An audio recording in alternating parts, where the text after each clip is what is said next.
नमस्कार दोस्तों, आप सभी को खाओ बनाओ किचन की ओर से दिवाली की ढेरों शुभकामनाएं। तो आज मैं जो रेसिपी शेयर करने वाली हूँ वो है त्योहारों में ज़्यादा से ज़्यादा यूज होने वाला बूंदी का लड्डू। तो बूंदी के लड्डू बनाने के लिए बूंदी को हम बड़े ही आसानी से तैयार करेंगे। इसके लिए मैं एक नई ट्रिक लेकर के आई हूँ जिससे कि बूंदी बनाना बहुत ही आसान हो जाएगा।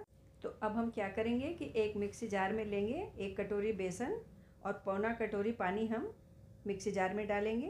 और कलर के लिए इसके अंदर डालेंगे 1 पिंच येलो फूड कलर। आप चाहें तो कलर को स्किप कर सकते हैं और इसे हम 1 से 2 सेकंड के लिए मिक्सी में चला लेंगे। तो मेरा घोल काफ़ी अच्छे से 1 से 2 सेकंड में ही बनके तैयार हो गया है। और घोल अच्छे से बना कि नहीं, इसे चेक करने के लिए हम क्या करेंगे कि इसे चम्मच में उठाएंगे और इसे गिराते हुए देखेंगे तो इसकी धार टूटेगी नहीं। तो समझ लीजिए बूंदी का घोल काफ़ी अच्छे से बनके तैयार हो गया है। अब बूंदी निकालने के लिए हम लेंगे सब्जी चलाने वाला झरना और या फिर गेहूं चावल चालने की जो छन्नी होती है, हम सभी के घर में ईजिली होती ही होती है। तो इसे ले लेंगे। अब हम अपनी आंच पर चढ़ाएंगे घी और इसे गर्म कर लेंगे। इसके अंदर 2 से 3 बूंद पानी डाल के हम चेक कर लेंगे कि घी बढ़िया से गर्म हुआ कि नहीं। और फिर छन्नी पे हम 2 से 3 चम्मच घोल को इस तरह से डाल के झरने को इस तरह से टैप करते रहेंगे तो बूंदी काफ़ी अच्छे से गोल गोल सी घी के अंदर में आने लग जाएगी। तो इसे हम टैप करते हुए इस तरह से बूंदी को घी के अंदर निकालेंगे। तो बूंदी डालने के बाद घी के अंदर में इसे हम अलट पलट लेंगे। बूंदी को 1 से 2 मिनट में काफ़ी अच्छे से फ्राई हो जाती है। इसे फ्राई करने में ज़्यादा वक्त नहीं लगता है और इसे गोल्डन कर लेंगे बूंदी को और फिर इसे हम घी से निकाल लेंगे। तो देखा दोस्तों कितनी बढ़िया सी बूंदी बनके तैयार होगी। इसे हमने मिक्सी में ही घोला भी और डायरेक्ट मिक्सी से ही हमने इसे छन्नी पर डाल करके झरने पर डाल करके इसकी बूंदी तैयार की हुई है। तो दोस्तों एक बैच बूंदी निकालने के बाद मैं आपको दिखा रही हूँ कि हमने झरने पे दोबारा इस तरह से बेसन का घोल डाला हुआ है। तो इस तरह से अगर हम डालेंगे घोल को तो बूंदी अच्छी नहीं बनेगी। तो इसलिए जब भी बूंदी बनाए तो एक बार झरने पर डालने के बाद झरने को बढ़िया से साफ कर लें, नहीं तो उसका छेद बंद हो जाएगा, बूंदी बढ़िया नहीं बनेगी। मैं दिखा रही हूँ आपको, बूंदी बिल्कुल ही चिपटी चिपटी सी बन गई है, गोल गोल नहीं बनी है। तो इसलिए ये गलती न करें। तो जब भी दोबारा बनाना हो बूंदी को तो हमने देखिए झरने को साफ़ कर लिया हुआ है। इसे साफ़ करके ही एक बार निकालने के बाद बूंदी को झरने से बेसन को साफ़ कर लें, फिर दोबारा निकालें तो बूंदी बिल्कुल ही गोल गोल सी बनके तैयार होगी। तो देखा आपने कितनी गोल गोल और क्रिस्पी सी बूंदी बनके तैयार हो रही है। दोस्तों अगर आप बूंदी को क्रिस्पी रखेंगे तो इसके लड्डू बहुत ज़्यादा दिन तक टिकेंगे बढ़िया से। आप इसे 15 से 20 दिन क्या महीनों भी रख के खा सकते हैं। अब हम दोबारा जो गेहूँ चावल चालने वाली छन्नी होती है इस पर भी थोड़ा सा घोल डाल करके इसे भी थोड़ा सा टैप करेंगे इस तरह से। तो आप देखेंगे कि कितनी ईजिली बूंदी इसके अंदर निकलेगी। तो इसके लिए हमें किसी झारे वगैरह की भी ज़रूरत नहीं है।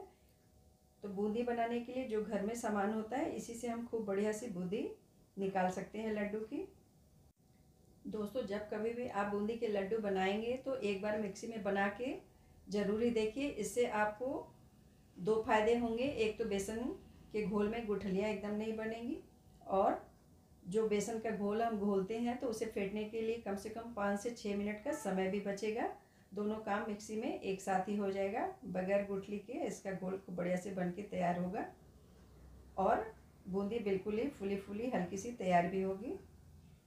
तो लड्डू में डालने के लिए हमने थोड़े से काजू पिस्ते और थोड़े से खरबूज की बीज लिए हुए हैं और इसे हम कट कर लेंगे। तो आप चाहें तो काजू को टुकड़ों में या 2 टुकड़ों में या छोटी पीस कुछ भी जैसा भी पसंद करते हो उस तरीके से इसे करके तैयार कर लें। इसके बाद हम अपनी कढ़ाई आंच पे चढ़ाएंगे और इसमें खरबूज के बीज को डाल के इसका थोड़ा सा मॉइस्चर हटाएंगे। इसे हम भूनेंगे नहीं तो भूनेंगे तो ये चटकने लग जाएगी। तो इसका मॉइस्चर हटा के हम इसे निकाल लेंगे बाहर।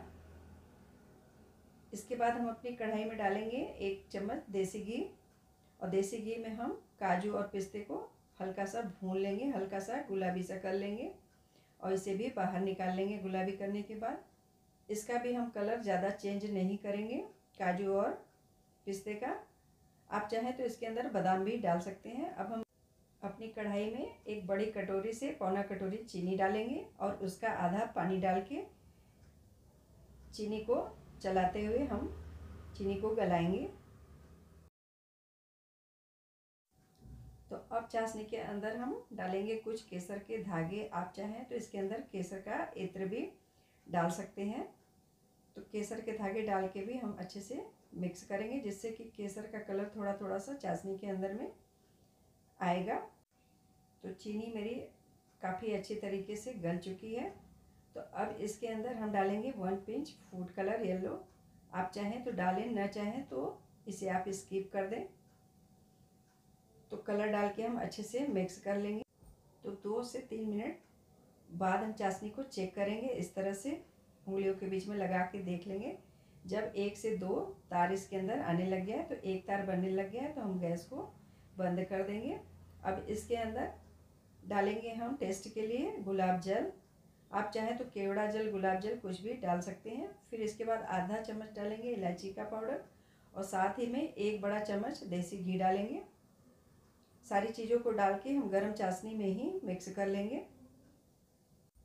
तो हमने कढ़ाई गैस पे ही रखी हुई है, लेकिन आंच मेरी बंद है। अब इसके अंदर हमने जो हल्की सी रोस्ट करके खरबूज की बीज रखी थी उसे मिक्स कर देंगे। साथ ही में काजू और पिस्ते को भी चाशनी में बढ़िया से मिक्स कर लेंगे। तो काजू और पिस्ते को मिक्स करने के बाद इसके अंदर हम बूंदी को भी डाल के मिक्स कर लेंगे और गरम चाशनी में ही हम बूंदी को मिक्स करेंगे।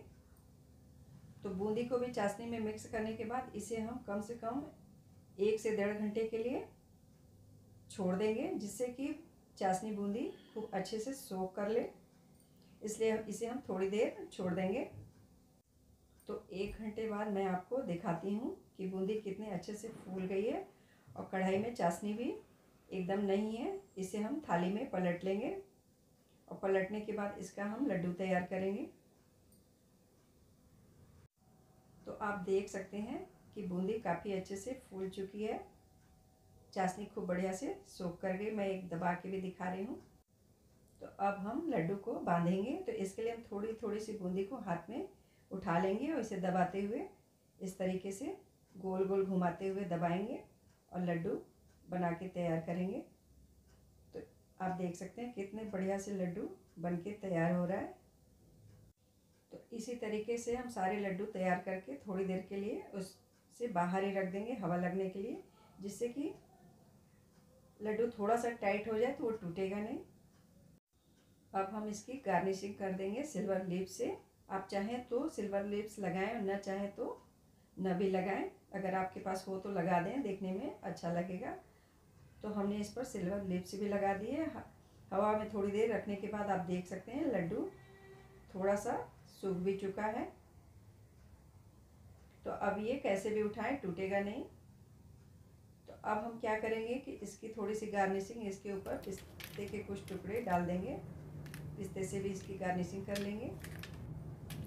तो ये सर्व करने के लिए तैयार है। इसे डब्बे में रख के आप कम से कम 1 से 1.5 महीने तक खा सकते हैं। लड्डू ज़्यादा दिन तक चले इसके लिए बूंदी को आप गोल्डन तलेंगे, तभी लड्डू जल्दी ख़राब नहीं होगा। अगर आप बूंदी कम तलेंगे और चाशनी कच्ची रखेंगे तो लड्डू जल्दी से ख़राब हो जाते हैं। उस पर 3 से 4 दिनों में ही भुआ सा आने लग जाता है। और लड्डू को बांधने के बाद भी उसे कम से कम 1 से 1.5 घंटे तक हवा में ही रहने दें, जिससे कि लड्डू अच्छे से टाइट हो जाए। उसके बाद ही डब्बे में रखें तो फिर वो ज्यों का त्यों ही रहेगा, टूटेगा नहीं। एक तो इसकी चाशनी कच्ची न रखें, दूसरे बूंदी हमेशा परफेक्ट सी क्रिस्पी सी पकाएं, तीसरे इसे हवा में ही थोड़ी देर रहने दें। Thank you.